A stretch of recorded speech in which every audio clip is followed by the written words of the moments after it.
Cette intervention sera rapide. Elle n'a pas vocation à durer. Et je suis sûr de son succès. J'en rendrai compte régulièrement aux Français. Bonsoir et bienvenue à vous en direct sur Public Sénat, et c'est l'un des principaux titres de ce journal.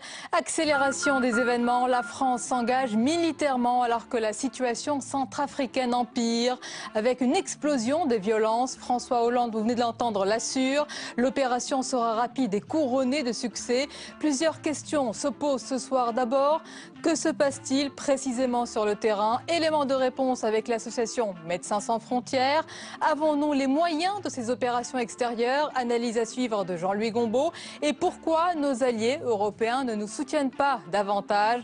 Réaction tout à l'heure de l'ancien ministre de la Défense, Gérard Longuet. Et puis l'un des premiers à avoir lancé un appel à la paix et à la fin des violences en Centrafrique depuis plusieurs mois déjà n'est autre que le pape François. De nombreux responsables d'églises centrafricaines avaient tiré la sonnette d'alarme sur le risque d'une guerre interconfessionnelle. Le pape s'était fait leur porte-parole. On en parle avec la spécialiste des religions et grand reporter Caroline Pigosi, auteure de « Ainsi fait-il ». Enfin, on vient de l'apprendre, pour les élections municipales à Paris, un accord entre l'UMP et le centre dès le premier tour vient d'être conclu. Les détails à suivre dans ce journal. Voilà pour le programme de votre 22h. Merci d'être en notre compagnie.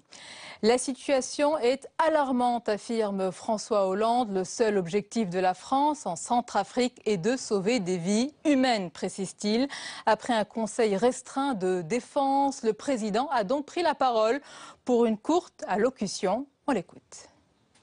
Face à ce chaos général, le Conseil de sécurité vient d'adopter une résolution à l'unanimité donnant mandat à une force africaine pour apporter la sécurité, rétablir la stabilité en Centrafrique et protéger la population. La France soutiendra cette opération. C'est son devoir d'assistance et de solidarité à l'égard d'un petit pays, la Centrafrique, bien loin d'ici, pays ami, pays le plus pauvre du monde, pays qui nous appelle au secours. Vu l'urgence, j'ai décidé d'agir immédiatement, c'est-à-dire dès ce soir, en coordination avec les Africains et avec le soutien des partenaires européens. Déjà, 600 militaires français sont sur place. Cet effectif sera doublé d'ici quelques jours, pour ne pas dire quelques heures. La France n'a pas d'autre objectif que de sauver des vies humaines. Je veux que toutes les informations soient données. Et c'est la raison pour laquelle le gouvernement fournira toutes les explications au Parlement dès la semaine prochaine. Et l'intervention militaire française est donc lancée. Alors d'abord, il y a eu le oui du Conseil de sécurité de l'ONU à l'unanimité. Et sur place, en Centrafrique, il y a urgence. Vous l'avez entendu, la population civile est terrorisée. Des rafales d'armes automatiques résonnent ce soir à Bangui, la capitale en état de siège. Des civils arborant des plaies, des entailles profondes et des pansements sanguinolents ne savent plus où se réfugier. Le chaos règne dans la ville. Les militaires français sont déjà à pied d'œuvre et des renforts sont en train d'arriver. Je précise que certaines images du sujet à venir peuvent choquer. Lui, Sibylle. Partout, des centaines de familles fuient dans la brousse, sans eau, sans provisions. Elles fuient les assauts meurtriers, des images insoutenables. Aujourd'hui, les affrontements auraient fait 80 morts et des centaines de blessés dans la capitale Bangui. Les anti-Blacas l'ont trouvé avec ses parents dans leur campement. Ils ont tué ses parents avec des machettes et nous l'avons emmené à l'hôpital parce qu'il était blessé.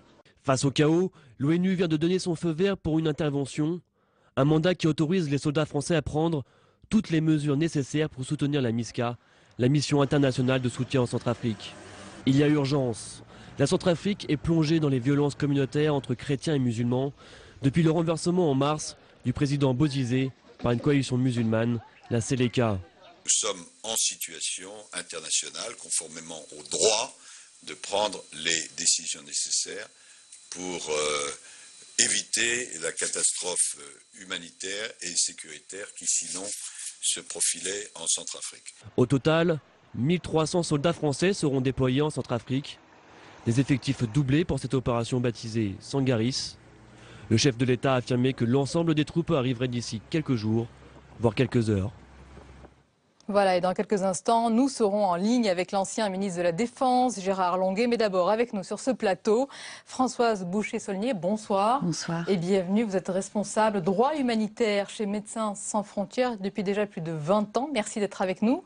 En notre compagnie ce soir, notre chroniqueur, Jean-Louis Gombault. Bonsoir Jean-Louis. Bonsoir Sonia. Alors d'abord, Françoise Boucher-Saulnier, les hommes et les femmes de Médecins sans frontières sont sur le terrain. Vos équipes vous font remonter les informations sur ce que l'on vient de voir, les exactions, les massacres sur place, notamment à Bangui, mais pas seulement. Alors Bangui, c'est nouveau. Nous, depuis des années, Médecins sans frontières est en Centrafrique depuis 1997. Depuis 2005, la situation ne cesse de se dégrader.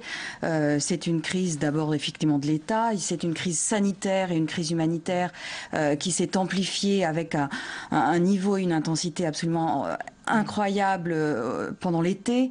Nous avons tiré la sonnette d'alarme parce qu'on est à plus d'un tiers de la population qui a un besoin urgent depuis plus de 6 mois de secours pour la survie.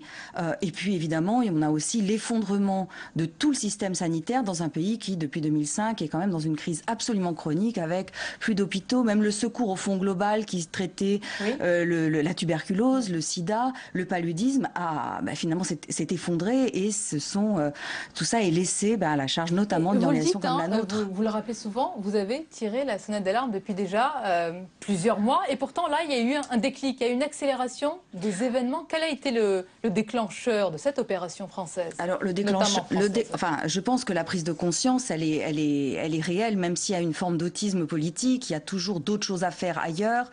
Les médias attirent toujours l'attention sur d'autres crises, la crise syrienne n'est pas la moindre et finalement il y a une difficulté à s'emparer des situations tragiques tant qu'on peut encore faire quelque chose et souvent on attend que ça soit un peu tard, trop tard et on attend souvent d'en arriver à la solution militaire, c'est-à-dire que l'intégralité d'une société est basculée et qu'il ne reste plus que des approches sécuritaires.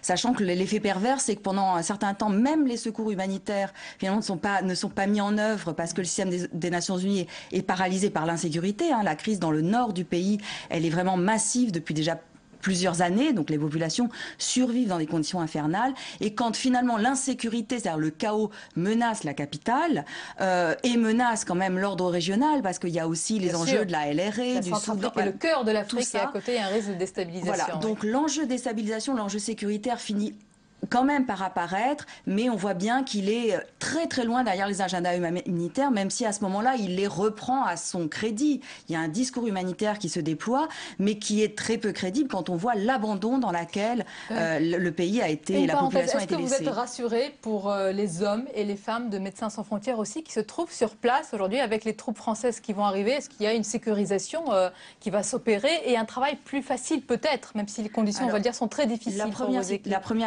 première phase va être une aggravation. D'ailleurs, on l'a vu à l'approche de la résolution qui avait lieu aujourd'hui. Ce matin, Bangui a pris feu, les massacres ont commencé. Nos équipes se sont retrouvées seules face à des hôpitaux désertés, des populations totalement démunies, des blessés, 50 les morgues à l'hôpital dans les 2 hôpitaux où nous sommes intervenus, nous directement. Il faut bien comprendre que le personnel médical centrafricain est terrorisé. Donc, nous avons 16 personnes qui ont fait tourner 2 hôpitaux. On a dû en évacuer un en milieu de journée. On a dû évacuer le dernier à la tombée de la nuit. Nous avions demandé une sécurisation de cet hôpital dans lequel tous les blessés de la journée ont afflué et qui ce soir est sans protection. Donc dans un premier temps, il va y avoir quand même chaos parce que même s'il y a annonce, le temps que ces forces se déploient, aujourd'hui on sécurise d'abord les expatriés et l'aéroport. Vous dites chaos, et ce qui rend le travail compliqué et d'autant plus dangereux sur place, c'est qu'on ne sait pas, ou en tous les cas il y a une confusion sur qui attaque qui. Il y a des règlements de compte. Je sais que ce n'est pas le cœur de votre intervention, c'est l'humanitaire, mais cela complique aussi votre travail sur place? Ça le complique en même temps. On a l'habitude de travailler au milieu de ces situations, puisque nous travaillons dans le Nord depuis, alors qu'il y a des massacres dans le Nord, il y a des affrontements dans le Nord depuis plusieurs mois. Nous arrivons toujours, puisque c'est notre métier, à négocier des espaces minimums de tolérance. On ne peut pas éviter certains massacres, mais on a réussi à soigner les patients. On arrive quand même à faire fonctionner un certain nombre de structures. Le problème, c'est celui du volume. C'est-à-dire que le secours médical, c'est la pointe extrême, mais l'alimentation, quand l'alimentation n'est pas là, on imagine dans quel état de détresse, et puis quel est le banditisme qui se déclenche autour de ça. Donc il y a toujours un peu de respect qui peut être posé, et on gère la sécurité, on gère surtout l'insécurité, mais là, la situation aujourd'hui à Bangui, c'est une situation insurrectionnelle qui finalement est aussi là pour s'affronter et gagner tout ce qui peut être gagné dans une ville où il y a quand même des pillages massifs à faire avant justement que les forces se déploient. Donc c'est quelque chose de très spécifique. Il y a l'intervention française qui est donc lancée, comme l'a annoncé le président. Il y a la situation humanitaire terrible que vous décrivez, et puis il y a les questions également ce soir, Jean-Luc Gombault. C'est une opération de plus, parce que rappelons-le, nous sommes encore engagés au Mali. Et une parenthèse aussi, le désengagement en Afghanistan n'est pas achevé. Il a aussi un coût pour nous, pour la France. Quel est le coût global de ces opérations, et est-ce qu'on a les moyens justement de nos ambitions? Alors le coût global ne cesse de monter, et on a encore pour quelques temps encore les moyens de ce genre d'opération. Ça ne cesse d'augmenter. En 10 ans, le coût de ce qu'on appelle les opérations extérieures, OPEX, a augmenté de 75%. Ça n'arrête pas d'augmenter, et en plus, les conflits arrivent de manière un peu subreptice. Il faut s'engager, par exemple pour le Mali, eh bien, on ne savait pas, lorsque le budget 2013 a été voté, qu'on allait partir pour le Mali. Maintenant, voilà la Centrafrique. Alors, chaque année, on met à peu près 500-600 millions d'euros de côté pour ce type d'opération. Mais en réalité, chaque année, c'est 800 millions d'euros que cela nous coûte. Et l'année dernière, on avait mis 560 millions de côté, et on s'aperçoit à la fin de 2013 que l'ensemble de ces conflits nous aura coûté 1,2 milliard. Pourquoi? À cause du Mali qui dure, et d'une certaine façon à cause de la Centrafrique qui commence. Rien que le Mali aura coûté ce qui était totalement mis de côté pour l'ensemble des conflits, à peu près 650 millions d'euros, et la Centrafrique nous a déjà coûté, pour 2013, 22 millions d'euros. Et voilà 2014 qui arrive. On a mis de côté 450 millions d'euros, mais évidemment, comme le Mali continue 2 millions par jour, la Centrafrique commence, on va crever les budgets. Alors, vous dites, est-ce qu'on a les moyens? Si on compare par rapport au budget de la défense française, à peu près 32 milliards d'euros par an, effectivement, on a les moyens. Sauf que maintenant, la France est à 100-150 millions d'euros près chaque année, et donc s'engage désormais un conflit entre Bercy, qui dit, écoutez, prenez ça sur vos 32 milliards, c'est pas au budget général de le prendre, alors que la défense dit, moi je fais beaucoup d'efforts, il faut que ce soit le budget général qui le prenne en compte. Alors, Françoise Boucher-Saunier, là on a évoqué différents terrains. Il y a malgré tout, évidemment, et heureusement, des pays en Afrique qui s'en sortent. J'ai lu, vous allez me dire si c'est le cas, qu'il y a de moins en moins de conflits sur le continent, et que vous intervenez peut-être de moins en moins sur ce continent. Est-ce que c'est le cas? C'est pas dans les conflits, on va dire qu'il y en a peut-être effectivement moins. On a par contre des sorties de conflits qui sont très longues, et on a un investissement gigantesque dans un certain nombre de pays. Par contre, on a des conflits qui continuent. Je prends le cas de la République démocratique du Congo.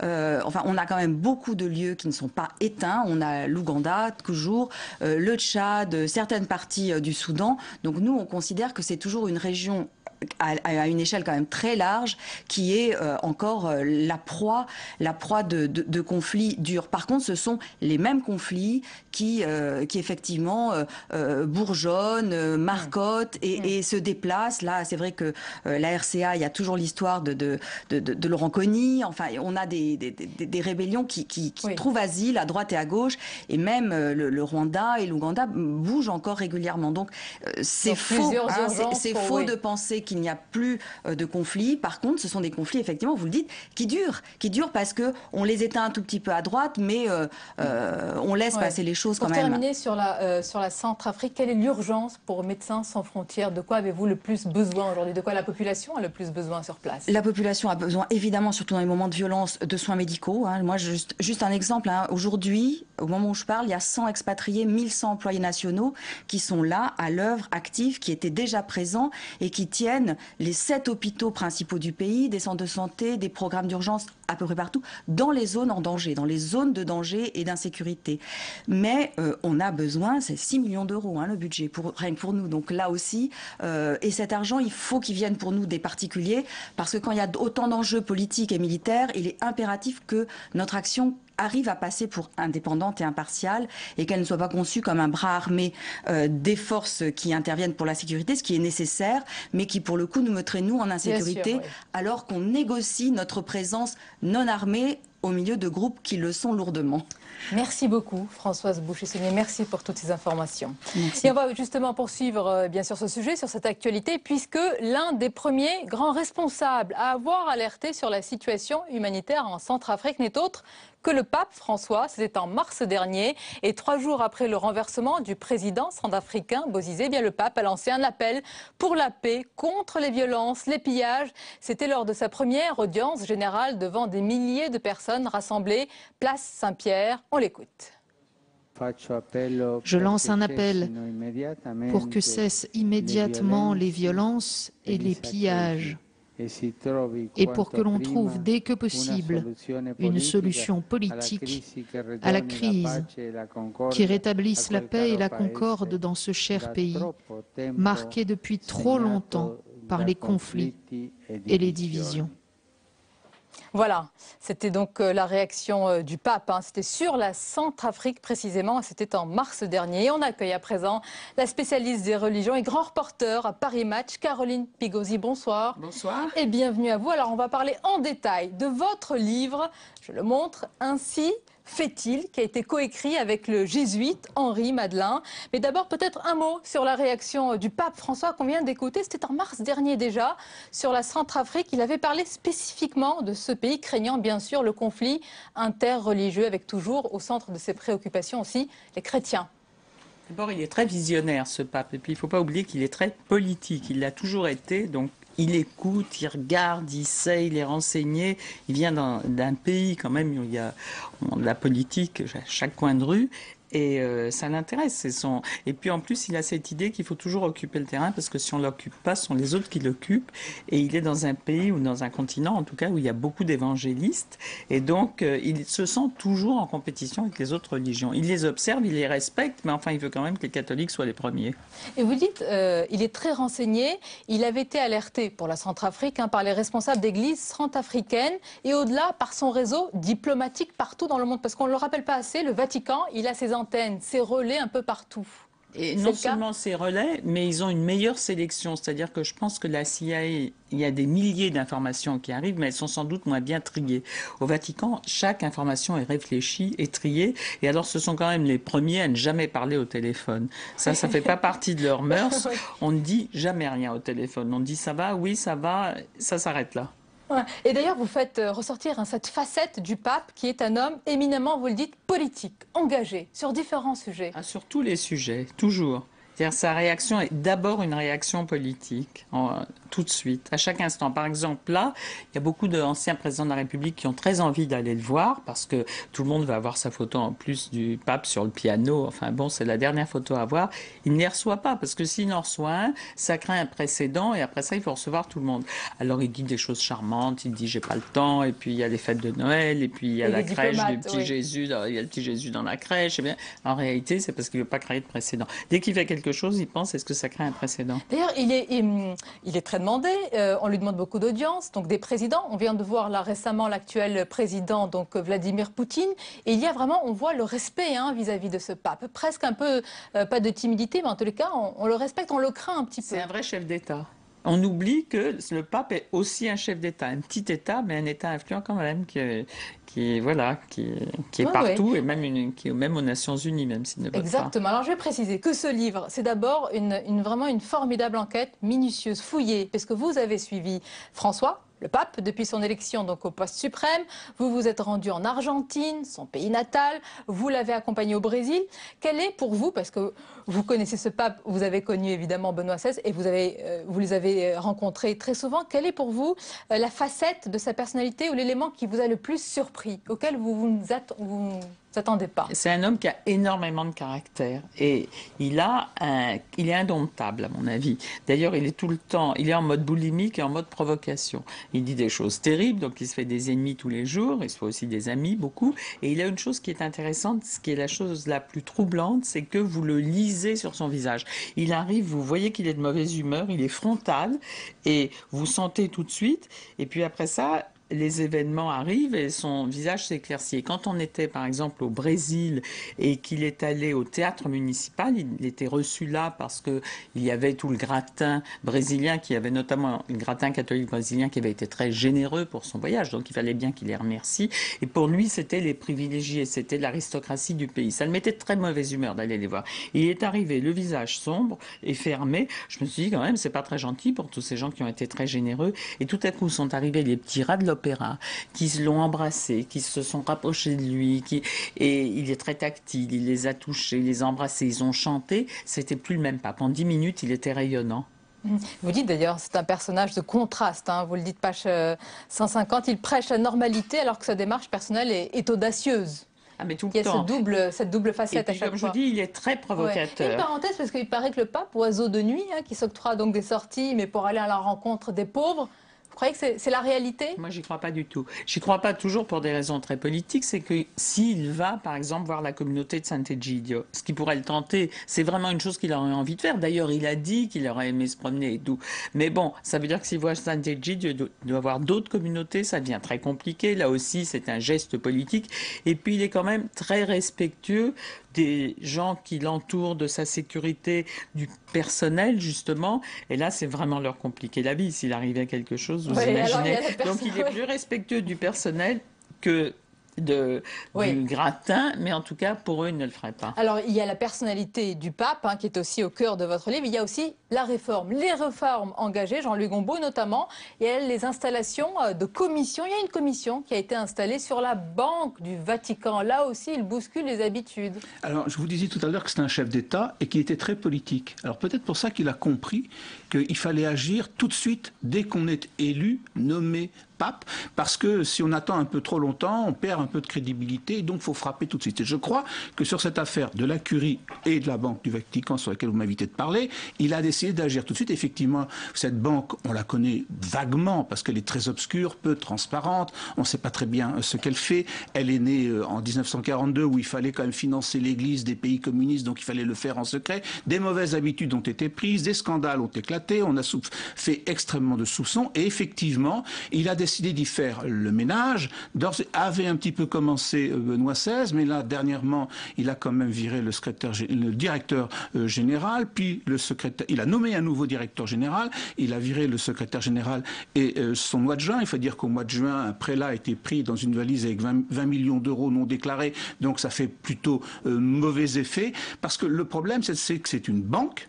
Évidemment, c'est la Banque du Vatican, mais c'est quand même une banque et elle doit respecter les règles prudentielles, et l'Église s'est toujours un peu méfiée, disons, d'être une banque comme les autres. Et peut-être que le pape se méfie aussi de cette banque, parce que l'argent peut servir aussi à financer un petit peu des parties de l'Église catholique qui ne lui sont pas toujours favorables. Donc il a décidé de faire le ménage, et il le fait visiblement en profondeur. Je finis en disant une chose, c'est que on parle beaucoup de cette Banque du Vatican, mais c'est une petite banque. C'est 6 milliards d'euros d'actifs quand vous comparez à la Société Générale qui fait 200 milliards d'actifs. Oui, non, mais je veux dire, ça peut pas être, c'est pas une banque gigantesque, une pieuvre comme on l'imagine. Est-ce qu'il fait l'imagine. le ménage, comme dit Jean-Luc Gombault? Écoutez, le Vatican, c'est le lieu de l'ambiguïté. Donc, évidemment, il y a pas mal d'argent dans cette banque, mais en réalité, là où il y en a le plus, c'est la propaganda fides. C'est le vrai argent, il est là-bas. Et on n'en parle pas parce que personne ne connaît finalement propaganda fides, qui est la propagation de la foi et qui est très libre. Et donc, pendant qu'on parle de ça, on ne parle pas d'autre chose. Et ça aussi, c'est une technique. Alors, moi, je crois que cette banque, elle va continuer d'exister, elle va changer de nom, elle va la débaptiser, parce qu'après tout, c'est un lieu où on peut baptiser, débaptiser le Vatican. Donc, elle s'appellera plus, comme ça, il n'y aura plus une connotation sulfureuse, mais bon, elle restera au Vatican. Ils ont besoin d'avoir une banque, ne serait-ce que pour maintenir le secret, parce que pour que les histoires du Vatican ne partent pas, ne soient pas semées à tout vent, il y aura un établissement financier. Ça s'appellera peut-être pas une banque, mais ça s'appellera un établissement financier très sécurisé. Il y a d'autres commissions d'experts, il y a aussi contre la pédophilie, d'autres commissions également, donc de lourds chantiers aussi, comme celui de la réforme de la curie. Mais la congrégation de la propagation de la foi, c'est là que se trouve l'argent, c'est les plus riches, ils ont beaucoup d'argent parce qu'ils financent des missions, etc., eux aussi, et on dit que le cardinal qui est à la tête de cette congrégation, on l'appelle le pape rouge. Alors le pape noir, c'est finalement le général des jésuites. Maintenant, il y a deux papes, le pape à la retraite, le pape actuel, et puis il y a le pape rouge. On ne s'y retrouve plus là. Oui, on s'y retrouve plus. Avec tous les voyez, c'est comme Caroline, avec les... Je voulais vous demander, on va arriver bientôt à la fin de l'année 2013. Est-ce que pour vous, si vous deviez choisir, parce qu'on va être amené à choisir souvent dans les médias et puis dans la presse écrite, l'homme de l'année, est-ce que vous choisiriez le pape François? Évidemment que je choisirais le pape. D'abord, c'était le plus inattendu. On dit des jésuites, moitié loup, moitié renard. Personne ne s'attendait à le voir arriver. Moitié loup, moitié renard, notre règle est un mystère. C'est absolument le cas. Bien sûr, c'est l'homme de l'année. Et non seulement ça, et pour nous journalistes, c'est du caviar pour les journalistes. C'est du caviar pour les journalistes. Et pour percer un peu le mystère, vraiment, lisez cette formidable enquête très minutieuse. Ainsi fait-il Caroline Pigosi avec le jésuite Henri Madelin. Merci beaucoup. C'était une clé pour mieux comprendre. Tout à fait. Merci beaucoup d'avoir été notre invité. Jean-Louis Gombault, c'est aussi votre homme de l'année? Par défaut. Parce que vraiment, il n'y a pas grand-chose comme homme de l'année sur cette planète. Cette année, c'est particulièrement pauvre. Bon, on se retrouvera pour en parler l'année prochaine. Merci. La dernière page du 22h à présent avec tout ce qui vous a échappé dans le reste de l'actualité. Regardez, c'est le tour de l'info. Il est signé Agathe Pécasta. Jean-Marc Ayrault débute sa visite en Chine. Une visite de 5 jours. Objectif, accroître les partenariats avec la deuxième puissance économique mondiale. Mais même à Pékin, Jean-Marc Ayrault est rattrapé par les sondages. Avec une cote de confiance à 18%, il est le Premier ministre socialiste le plus impopulaire de la Ve République, dépassant l'éphémère Édith Cresson. Luc Jousse a été suspendu par sa fédération. Ce maire UMP d'une commune du Var avait tenu des propos choquants lors d'un conseil de quartier. Il avait regretté que les pompiers aient éteint trop tôt un incendie dans un camp de Rome. La décision définitive du bureau de l'UMP est prévue le 11 décembre. La réforme des rythmes scolaires ne passe toujours pas. La preuve, plus de 4 instituteurs sur 10 étaient en grève selon les syndicats. Aux côtés des agents municipaux, les enseignants poursuivent la fronde contre la semaine de 4 jours et demi. Pour les syndicats comme les parents d'élèves, une concertation s'impose. Une solution partagée par certains politiques. Je suggère même que l'on fasse en juin, par exemple à la fin de l'année scolaire, une espèce d'états généraux de la réforme des rythmes scolaires. À l'Assemblée nationale aujourd'hui, la proposition de loi de l'UMP donnant le libre choix aux maires a été rejetée. 2 milliards d'euros, c'est l'enveloppe prévue par le pacte d'avenir pour la Bretagne. Un pacte qui ne fait pas l'unanimité. Ça demande un travail plus approfondi. Là, ça s'est fait en un mois et demi. On ne crée pas un pacte comme ça. Je trouve qu'il est un peu cavalier de considérer que ce document est une coquille vide, compte tenu de tout l'investissement que ces centaines de personnes ont bien voulu y mettre. 88 pages pour sauver l'emploi dans le secteur de la volaille ou encore pour favoriser la production de logements sociaux. Cela suffira-t-il à calmer les bonnets rouges ?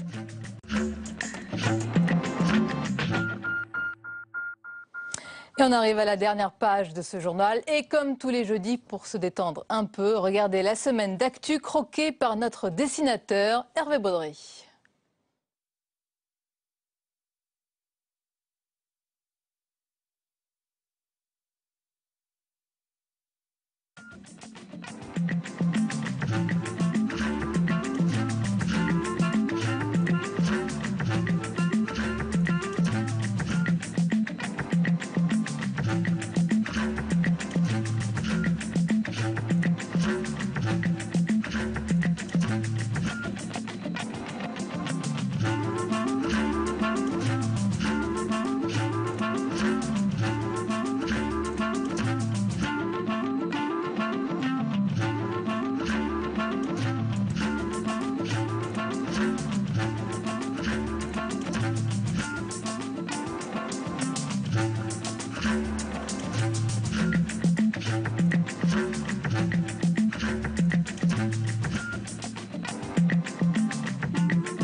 Voilà pour cette petite respiration. On arrive à la fin de ce journal. Je vous en rappelle le principal titre. Accélération donc des événements ce soir. La France s'engage militairement alors que la situation centrafricaine empire avec une explosion des violences. François Hollande assure que l'opération sera rapide et limitée dans le temps. Merci de nous avoir suivis. Merci plus généralement de votre fidélité. À lundi, avec plaisir bien sûr.